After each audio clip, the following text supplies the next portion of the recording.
আজ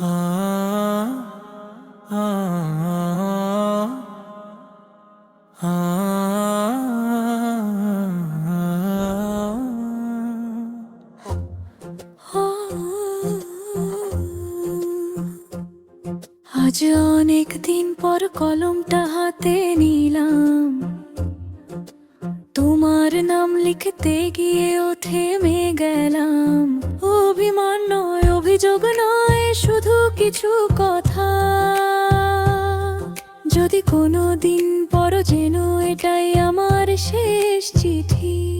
তুমি কি মনে রেখেছো সেই বিকেলের আকাশ, যেখানে দুজনে বসে দেখেছিলাম রঙিন সূর্যাস্ত? কত স্বপ্ন ছিল, কত গল্প ছিল, আজ সবই শুধু নীরব স্মৃতি। কোনো এক দৃশ্য কারণে আমাদের পথ আলাদা হলো। আমি আজও সেই কারণকে দোষ দিই, তোমাকে নয়। কারণ ভালোবাসা যদি সত্যি হয়, তবে তার শেষ উপহার হয় দোয়া, অভিশাপ নয়। ভালো থেকো, খুব ভালো থেকো।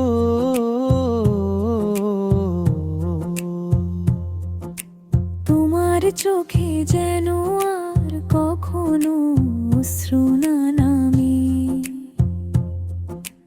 তোমার হাসিটা যেন সব সময় ঠিক আগের মতোই থাকে।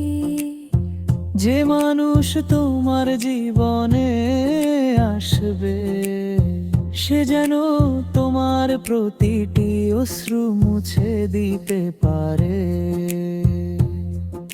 আমার কথা যদি কোনোদিন মনে পড়ে, মন খারাপ করো না। ভাববে কেউ একজন ছিলাম, যে নিজের চেয়েও বেশি তোমার সুখ চেয়েছিল। আমি তোমাকে ফিরে পেতে চাই না, আমি শুধু চাই তুমি যেন কোনো দিন একা না হও। যে হাত একদিন আমি ধরতে চেয়েছিলাম, আজ সেই হাত যেন নিরাপদ আশ্রয় পায়। যদি কোনো দিন আকাশের দিকে তাকিয়ে পূর্ণিমার চাঁদ দেখো, এক মুহূর্তের জন্য আমাকে মনে পড়লে হেসে দিও। কাঁদবে না, কারণ তোমার কান্না আমি কখনোই সহ্য করতে পারিনি।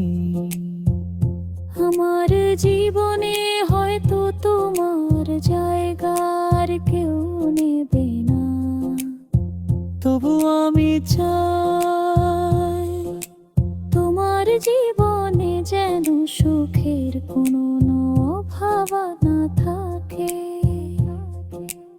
আল্লাহ তোমার প্রতিটি দোয়া কবুল করুন, তোমার প্রতিটি সকাল শান্তিতে ভরে উঠুক।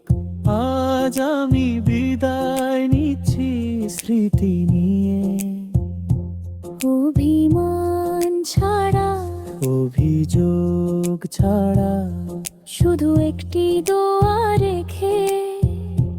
যদি কোনোদিন আমার নাম শুনে তোমার মন কেঁপে ওঠে, তবে আমার জন্য একটুখানি দোয়া করো।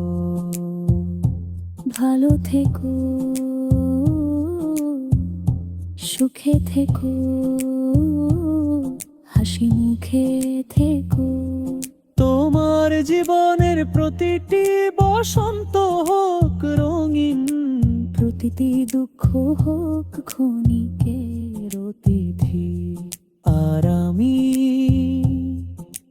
দূর থেকে শুধু এটাই বলবো, কিছু মানুষ জীবনে না থাকলেও তাদের জন্য করা দোয়া